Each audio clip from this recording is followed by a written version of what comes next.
anything else.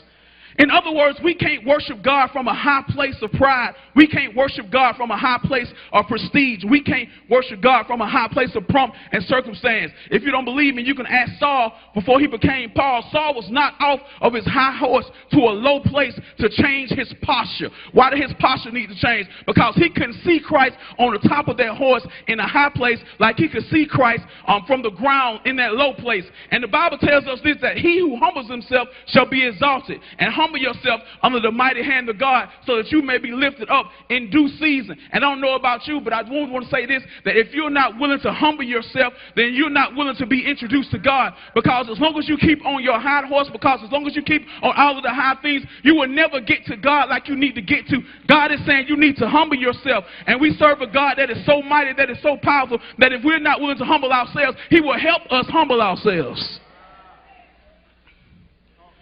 And I don't know about you, but I would rather humble myself than to have God's help humbling me. Amen? Yeah. And in other words, we almost done. In order to worship God, we have to go to a low place by humbling ourselves. These wise men humbled themselves to the point of worship before Christ. In other words, can you think